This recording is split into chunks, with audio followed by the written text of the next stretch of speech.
everyone, I'm Roxanne from financerocks.com. Today I wanted to share on my Money With Me work session, how to get a raise. I know I've talked mostly about kind of the saving and expenses part of personal finance. And so when I got this request from Margal, hopefully Margal will be on later, I was excited to talk a little bit about the income side of your budget, how to make more money, maybe how to get promotions, and ultimately how to get raises. So to do a little overview of what we'll discuss, I'm going to do when to ask for a raise, so determining when's the right time to ask, identifying how much to ask for, and that does include looking at your job duties and finding if there are other job descriptions that are higher paid that you would be more suited for, or that you could say, okay, this is why I deserve this higher rate. I'll go over the types of evidence that you should research and then include when you are asking for the raise. Talk about the mindset going into asking for the raise, the ask itself, the follow-up email, which I think is an important piece. And then at the end, if we want to, we can do 2 silent work sessions where you can work on drafting your own raise request, or whatever tasks that you need to get done for your finances and money. Okay, that is a lot to go over. I might need to break this up into 2 chunks and go over the rest next week. I am going to do a full video about this. I'm hoping to have it done on Friday. Since it was fresh in my mind, I thought it'd be good to go over here in the live stream and then get some feedback if there are particular questions that you have. Okay, so why am I sharing this? I was more than a little bit obsessed when I was working with making sure that I was getting paid a fair wage. The statistics about the gender wage gap have always bothered me. And so every year or so, I would do some research as far as what are the average wages for these job duties in my area, and then decide if I should ask for a raise or not, making sure that my wage is keeping up with other people in the industry. I've had a few big raises. I had like 2 12% raises at different times, as well as several promotions that came along with a wage increase. And because I enjoy it and I've researched it a lot, I figured that I would have tips to share with you guys. I've helped several friends and family members with their wage requests as well, raise requests. Okay, so the first question, when to ask for a raise. So the first thing that I would advise you here is respect the budget. So wherever you work, somebody there is responsible for the budget for the department that your salary goes into. You don't want to make their life harder. So you want to find the right time of year to ask for a raise, so that way you're not negatively affecting the budget that they have set already. So respect the budget. So for example, the company I worked at did annual budgeting, and the best time to ask was about 4 months before the start of the new fiscal year. That was around the time when they would start looking at salaries and pay rates that were going to feed into the budget. That way, you're not ruining an existing budget. You are, just working into the next budget. And I think most supervisors really appreciate it if they don't have to choose between giving you a raise or wrecking their budget. So finding the right time of year to ask is really important. And if you can't stealthily figure out when the budget season is or when the best time to ask would be, then I would say just be sensitive, maybe even say it right to your supervisor when you're asking, say, I understand that you have a budget that you're working with. If you can't fit it into this particular budget, like I don't mind waiting until the next budget cycle. And then I would say just make a note to yourself to remember to ask again, essentially to remind your boss so that way it doesn't slip through the cracks on the next budget cycle. Some companies do like a 12-month rolling budget, so it might not be as big of a deal. Like I said, since we did annual budgets, it kind of was more important for when I was going to ask for a wage increase. So yeah, another thing to consider would be, is this a good time considering how the company is doing? If your company just went through the worst quarter it's ever had, it might not be a good time to ask.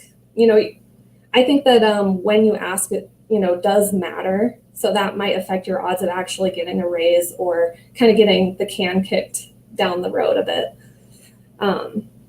Also, if it might be a particularly good time if maybe you just successfully completed a project or, even if your boss is having a good day, like those are things to consider when you're trying to decide when to ask for a raise.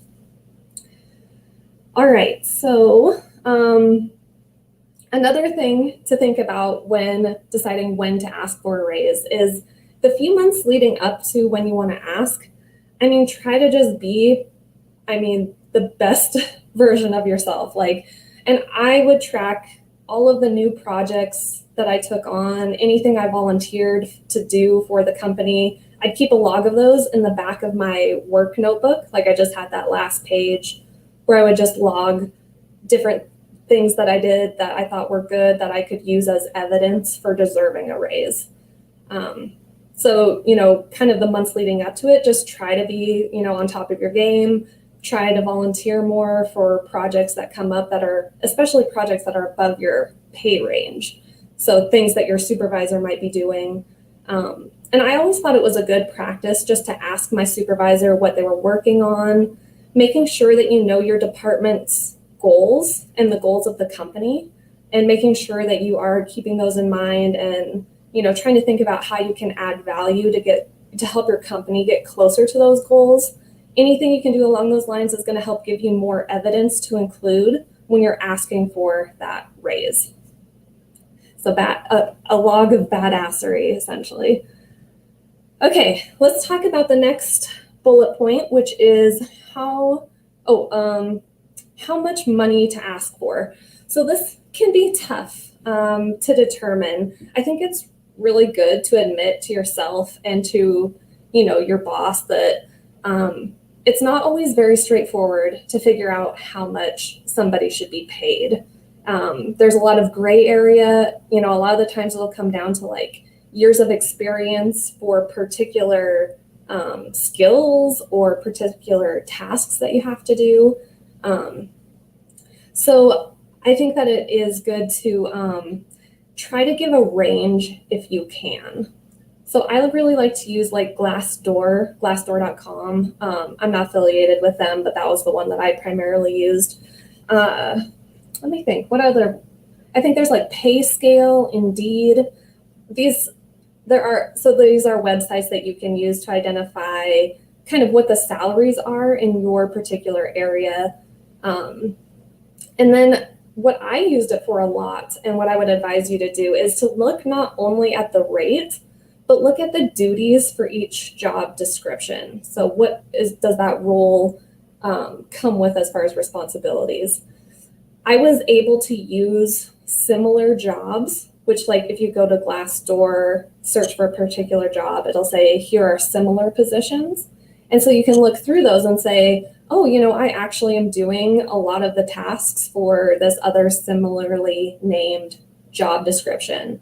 And then you could say, when you're talking to your boss, you say, okay, I think I should be making more because I'm essentially doing the duties of this role, and then kind of go through, what the difference is between that role and yours.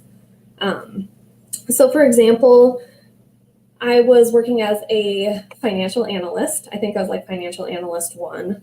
And when I was going through and looking at, what similar jobs and what the pay rates are for those, I looked at financial systems analyst. There was like a data analyst, technical analyst. I looked at like financial analyst 2 and 3 and figured out what the difference was between number of years of experience and responsibilities for each of those roles. So just looking through not only what the range is for your job, but also the range for similar jobs. And I do want you to think about, even if it's not a job that's currently offered at your company, there really aren't restrictions on companies as far as the creation of new job roles. I think I had like probably 5 or 6 different titles when I worked at my last job, changing throughout the years. And I think 2 or 3 of them were ones they just made up for me.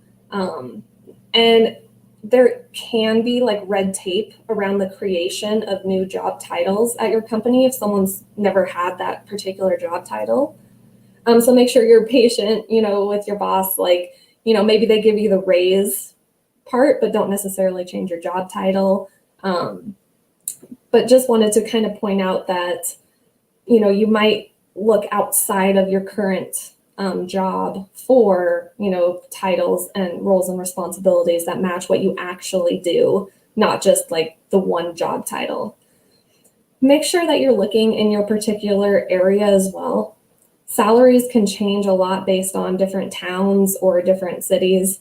So making sure that you are coming up with evidence that you will give to your boss that says, here are 3 comparable jobs, here's the ranges for each one, and here's the wage that I think would be fair for me. So outlining those using, like I said, like Glassdoor. And I have heard too that it's good to give a range. Like if you say, I would like to talk to you about the potential of increasing my salary. And then when you sit down, say, I think that it would be fair to have between a $5,000 per year and $7,000 per year wage increase. So that's one good way to go. You also want to think about where in the average should you be. You might say, here's the bottom of the range. I know I'm new to this particular role. So I think that, as long as we're hitting the bottom of that range, that's fine. So having an increase up to the bottom of the range. You might make the argument that you should be in the middle of that range based on experience or performance. Say, I've been doing this a couple years now, so I think I should be closer to the middle. Or, you can make the case that you should be at the top of that range. Making sure too that you're asking for a range that's slightly above where you feel comfortable. Like knowing what you're willing to settle for is going to be an important thing to know going into your raise request, and then asking for a little more than that so that you have wiggle room. So like I said, I kind of picked through those different job descriptions, and I picked some of the ones that were a little higher. So that way I had evidence of higher wages. I can't remember exactly what it was. It might've been like accounting analyst. There were a few that were less than I was already making. So I just excluded those from my evidence and proof, and went with the 3 that were higher. Do save the links for those. I think that those are important to send to your supervisor afterwards when you're doing like a follow-up email, to make sure that they have the proof if they need to justify your salary to their supervisor or to the HR department, or to the CEO, however your company works. You're giving them a nicely outlined list of evidence for why they're giving you a particular wage. Anything you can do to make their life easier is going to increase your chances of getting that wage increase.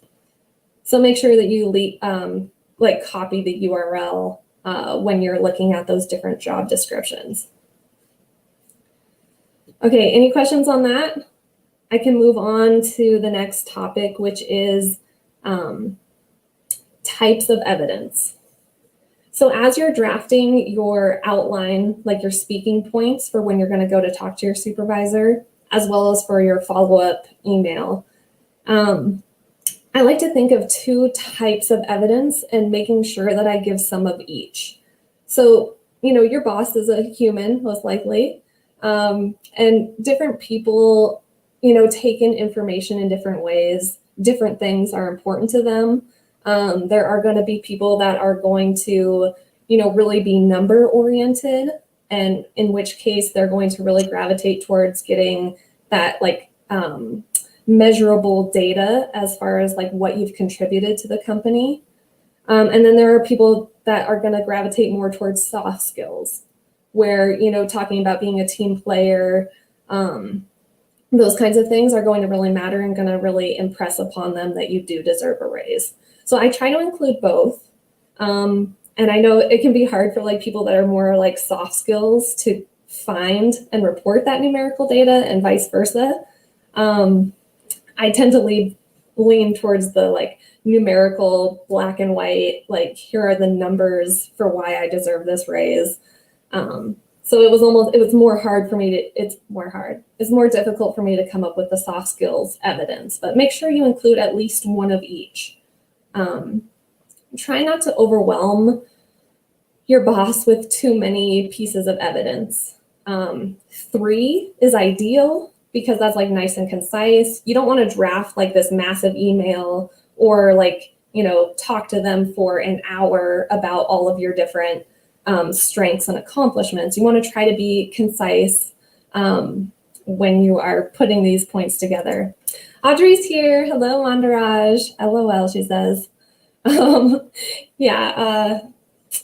Yeah, everyone's a little different when it comes to this. So making sure you're including at least 1 point in the numerical column and at least 1 point in the soft skills column. So let me go into some examples of what I'm talking about here. So for numerical evidence, you might say things like, here are the number of sales that I had this quarter. Like if you had an outstanding quarter, say I, hit a record number of sales. You might say, here's the revenue that was generated because of this idea I had or because of this project I worked on. I led this project that, was a really big project that was important to the company. So maybe I led a software implementation project and it was like a $20,000, implementation, something like that. You can list out new responsibilities that you've taken on, so things that are very tangible. So when I requested my most recent raise, I had on there, I took over these responsibilities after my last boss left. Like I took on some of her responsibilities. So that was my evidence as far as, here's why I believe I deserve this particular amount or raise. Oh, about your boss, thank you, Ed. I mean, they're likely human. I don't know. I've met some bosses that are questionable. Okay, and then types of soft skill evidence. I've used ones like, I am a team player. I helped this person with this project that they were struggling with. I volunteered to, help them out on their project. That would be one example. And just to kind of clarify what that means, it would be like emotional intelligence. You could talk about work ethic, like maybe talk about the number of hours you're working or working towards a particular project. Time management skills, communication. If you have had to deal with difficult customers, vendors, coworkers, you could certainly make the argument that you have done a really good job with communication lately. That was one I used to. I had gotten some feedback from my boss that a lot of the people that I worked with still preferred phone calls compared to email.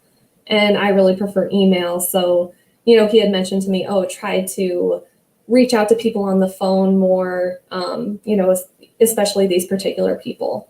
So making that effort to call people more, like that might seem like a little thing, but yeah, if you're struggling to come up with soft skills examples because it's such gray area, it could be things like that.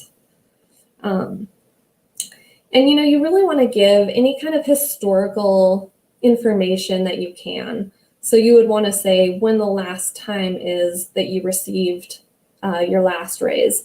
If it's been 3 years since you've had a non-standard pay increase, so more than just like the annual cost of living adjustment, you could say, it's been 3 years since my last significant raise. And then you can say anything about, like projects that you've helped with.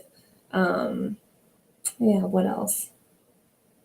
Yeah, any kind of historical information that you can come up with is going to be helpful. Okay, let's talk about mindset going into the actual ask itself. So like I said before, it's important to kind of acknowledge that it's difficult sometimes to establish like the exact right pay rate. So it's kind of like you don't want to assume that your company is intentionally underpaying you. Certainly they might be, but kind of giving them the benefit of the doubt that, they want to pay you the correct rate. And I know that can be kind of hard thing to do, kind of like scarcity mindset, believing that it's just going to be really difficult to get a raise. So kind of encouraging yourself and being open-minded about, the salary that you're at now. I heard someone say one time that like selling and sales is essentially just education. Instead of pushing people to sell things, think of it more as just educating the person that you're talking to about the value provided by the thing that you're selling. And so, asking for a raise is kind of like selling. You're asking for money in exchange for value.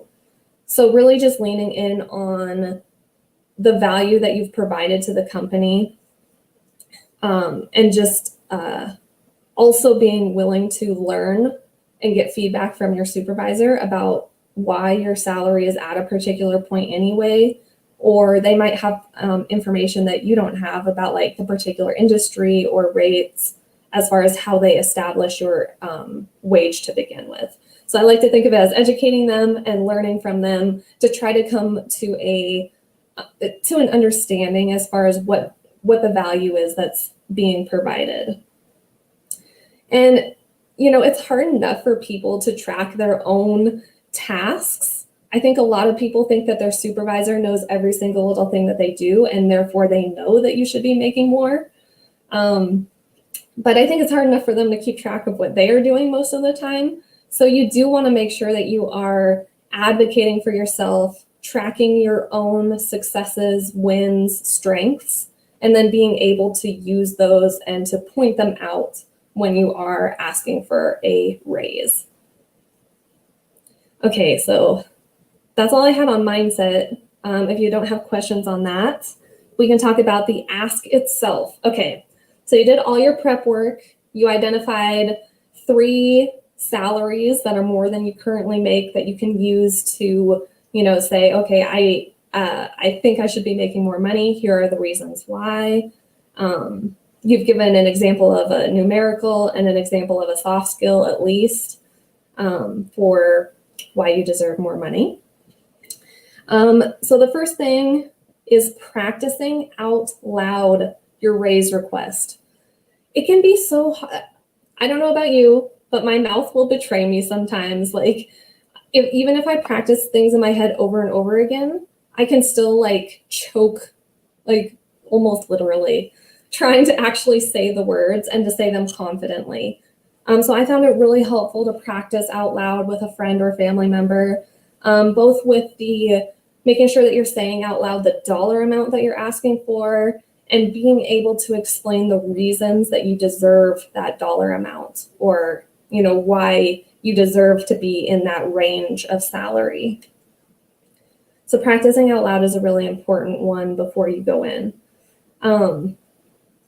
Before you say anything to your boss, you should be 100% ready to go to have the conversation. And I'll tell you why.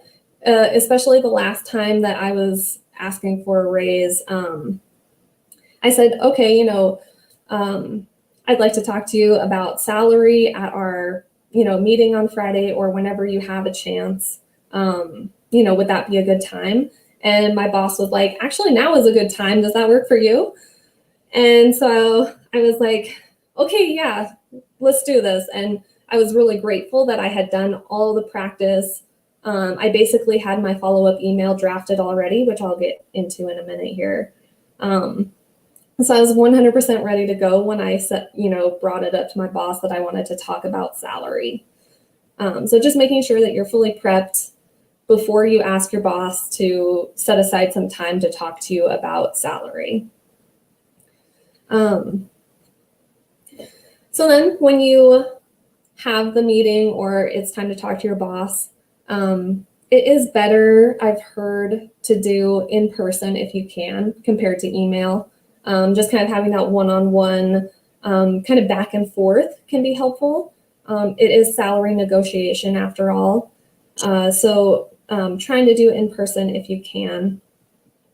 Then for the ask itself, you want to kind of start with a positive note, like kind of reinforce that you like working there and that you're not planning to leave. A lot of the times talking about salary, it leads to people leaving. And so especially if your boss relies on you or, they want to keep you around, you're a good employee, kind of just reinforcing that you like what you're doing, or saying about how you've had a good year and you have enjoyed the tasks that you worked on is a good positive note to start with. And then it can kind of lead into, because I've done these new tasks, or because my responsibilities have changed, that's why I wanted to talk to you about salary. You'll provide your evidence. So going up before, when we were talking about like your numeric and soft skill evidence, maybe even prepping them with your current salary and your current job title. Not everyone has those memorized. So making sure you're giving them all the information as far as, here's where I'm at now, here's what I think I deserve, or, where I'd like to go as far as rate and job title. After you've given your evidence, try to just be silent. Give them a chance to process what you've said and reply. It can be really hard. That's like the most stressful moment for me, is like trying to shut up and let them, reply or ask more or ask questions, which sometimes they will have follow-up questions. Like I had forgot to mention that I was using like Glassdoor for like my evidence, as far as like, here are 3 comparable positions and how much those comparable positions earn. So that's, my evidence for why I deserve more.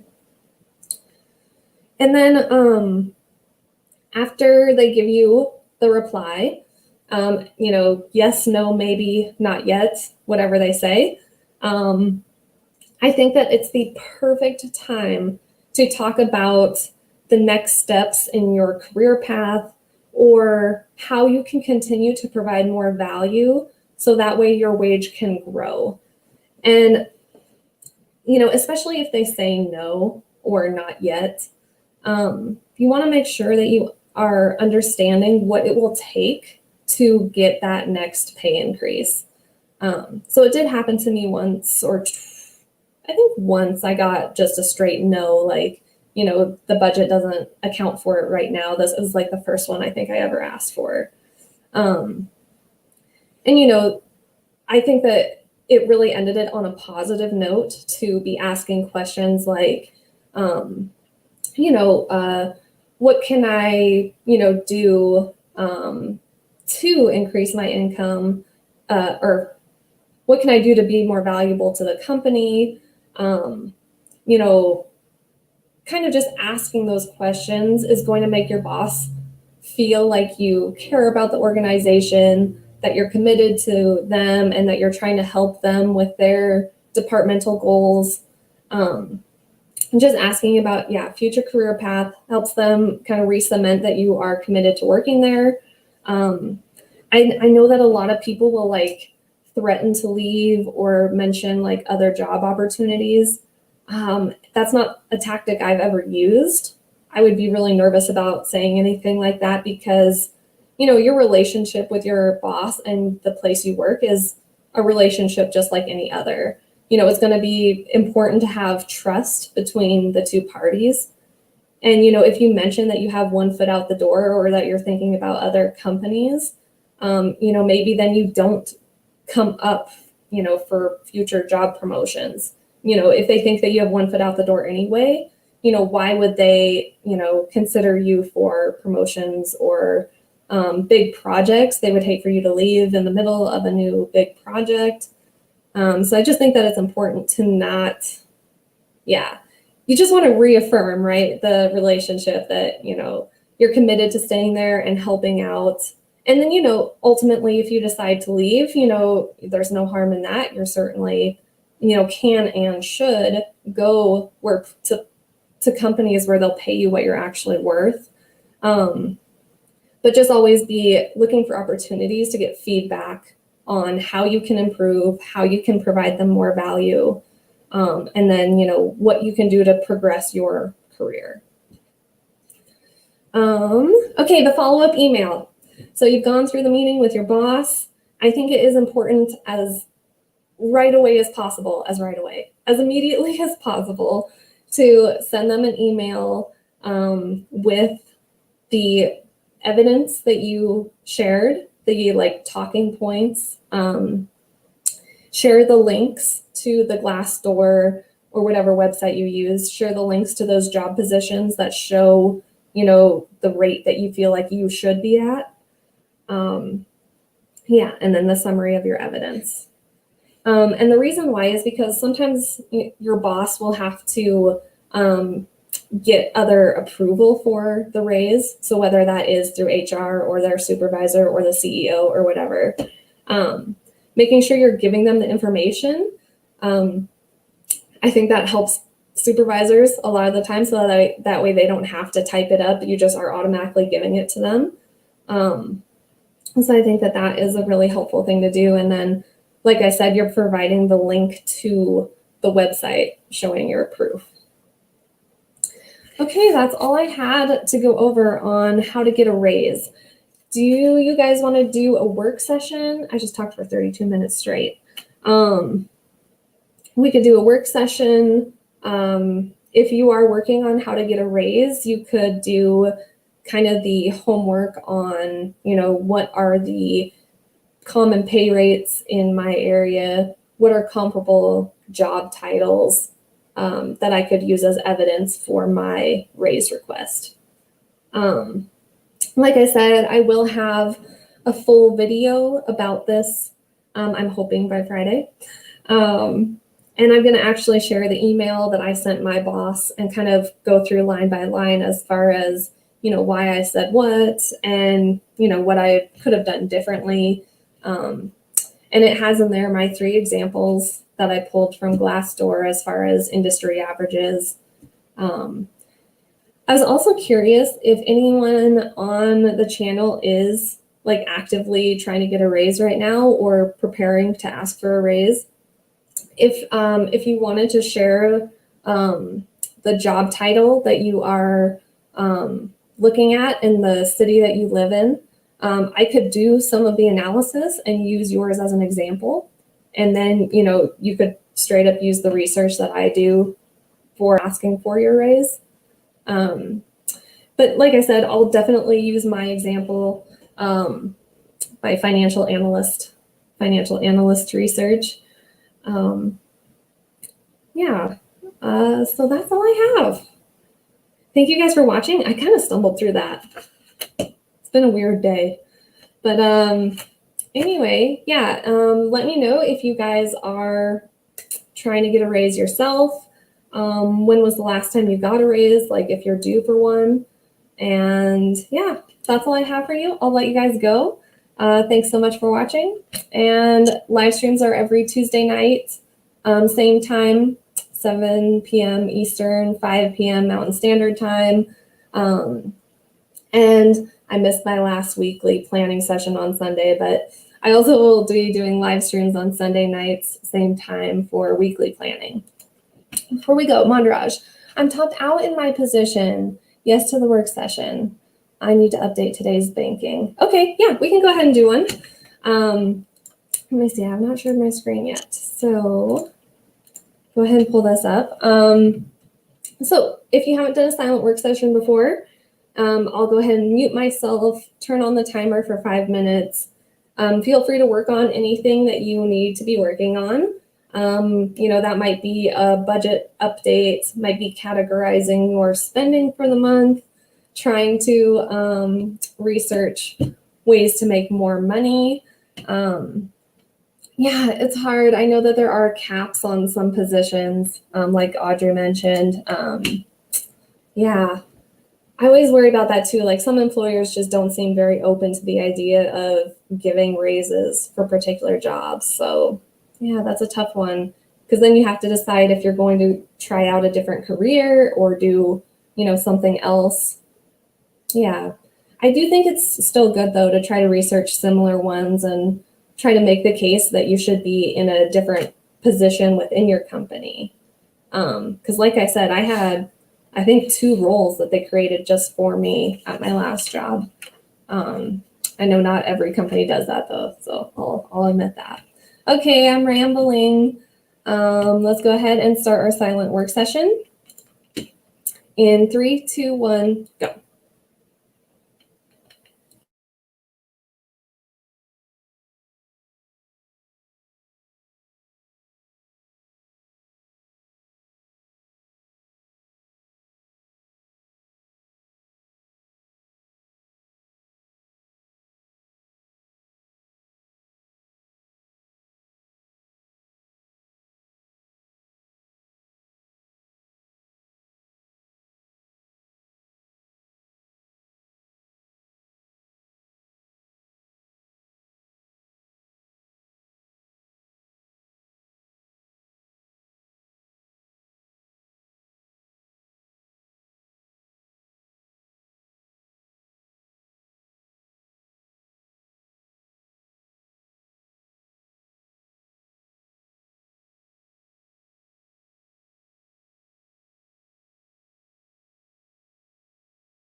Okay, that is the end of the work session. How did it go?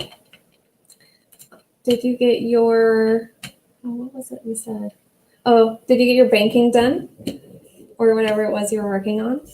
I did think of a few more tips as far as how to get a raise. So this is one that I read online, which is try to be assertive but not aggressive. A lot of the times we can feel a little defensive about our salary if we feel like we're being underpaid. And it's really important to advocate for ourselves and to, kind of state the facts of why you deserve, this particular pay increase or promotion. But yeah, just trying not to kind of go overboard with that and being too pushy about it.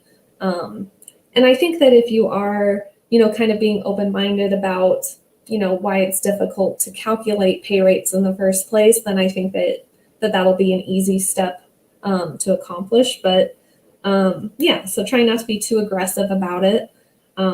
Being patient, because it can take time to get pay raises to go through the system. A lot of companies have red tape as far as the process of increasing people's salaries. Mentioning others. So I know this is a hard one because sometimes you will inadvertently find out that somebody makes more than you at work.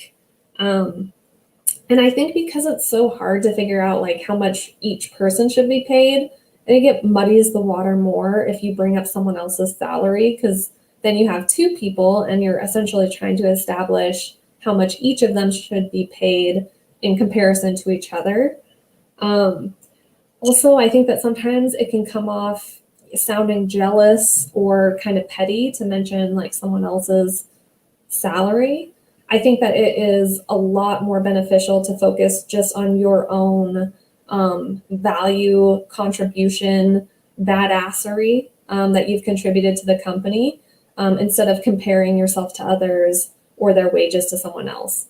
And even maybe trying to redirect it if your own boss brings up someone else's wage, like if they start comparing yours to someone else's, kind of just bringing it back to, here's the job that I'm doing. Here's how much that's worth in the marketplace.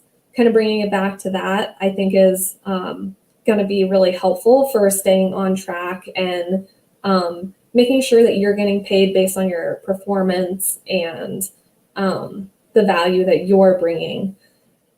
And I did do that once too. I remember trying to bring that conversation back around to, okay, well, it's really none of my business, like how much I should be paid compared to this other person. I want to be paid based on my own merit. Okay.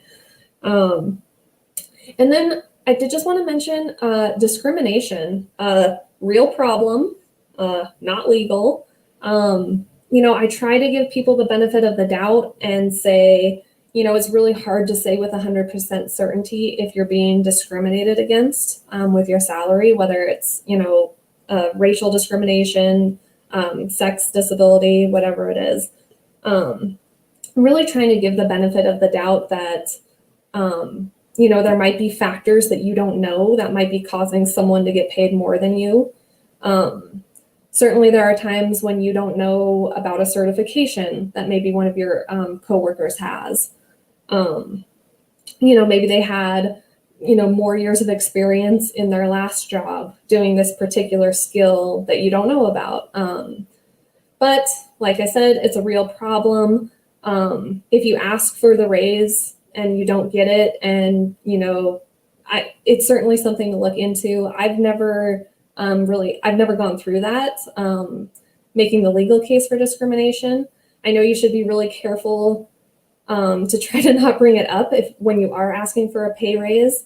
Nothing is going to make your employer more anxious than the potential of a lawsuit for discrimination. So just being really careful around that topic. But you deserve to be paid fairly. And so identifying discrimination and dealing with it is an important piece of this if things don't go well when you ask for your raise. So just wanted to mention that. Any other questions? Mondaraj said we get quote increases. Yeah, I actually went into the computer and processed all the like cost of living adjustments when I worked at my last job. I think that's what you mean by increases, like cost of living adjustment. But I would say like make sure that you are checking your salary, every so often to make sure that it's keeping pace, because some job titles have become more valuable in the workplace than the average. So an example being when I moved from doing more accounting tasks to kind of more technical tasks, I noticed that those technical duties were actually, commanding higher salaries in the market. And those technical jobs also were growing at higher rates than the accounting roles that I was looking at. So just making sure you're checking based on the job that you're doing, not just your title, I think is really important. And then Audrey, you said you got halfway through. You have a lot of sinking funds and bills this month. Yeah. No, they don't call it that? Oh, that's strange. Yeah, I don't know. I don't know what that means then, increases. But because I don't know, I've always thought of it as like there's the cost of living adjustments, which kind of happen for everybody, whether it's like 1% per year, whatever, to keep up with inflation. And then like non-standard increases. So that's like if you're, legitimately getting like a 5% raise, a 12% raise, whatever it is. Making sure that you're looking at when those non-standard increases are happening and say, it's been 5 years since I had a non-standard increase. So yeah, you might have gotten a little cost of living, but make sure that you're using that like actual raise date when you're giving them the information as far as when the last time your actual pay rate was reviewed. Hopefully that's helpful. It's a merit raise, but everyone gets one, and it's always under $1 an hour. That's strange. I don't understand why it'd be called a merit raise if everyone gets one. Because doesn't merit mean like your own particular merit, like your own particular, I don't know, skills? So I don't know. That's very strange to me. Always under $1 an hour, and that's so arbitrary because for some people that's going to be a different percentage. Like people that make lower salaries, that's going to be a higher percentage. Yeah, that makes no sense to me. Anyway, it's so weird. Everybody does things differently. So, all right. Well, thank you guys so much for watching along. If you have questions for me, drop them in the comments. And like I said, I'll be doing a full video sharing my email that I sent out to my boss as far as how to get a raise. I have a bunch more examples. I'm already at like 3,000 words in my blog draft. So anyway, it'll be a big one. Anyway, thank you guys for watching. I will see you next time. Bye.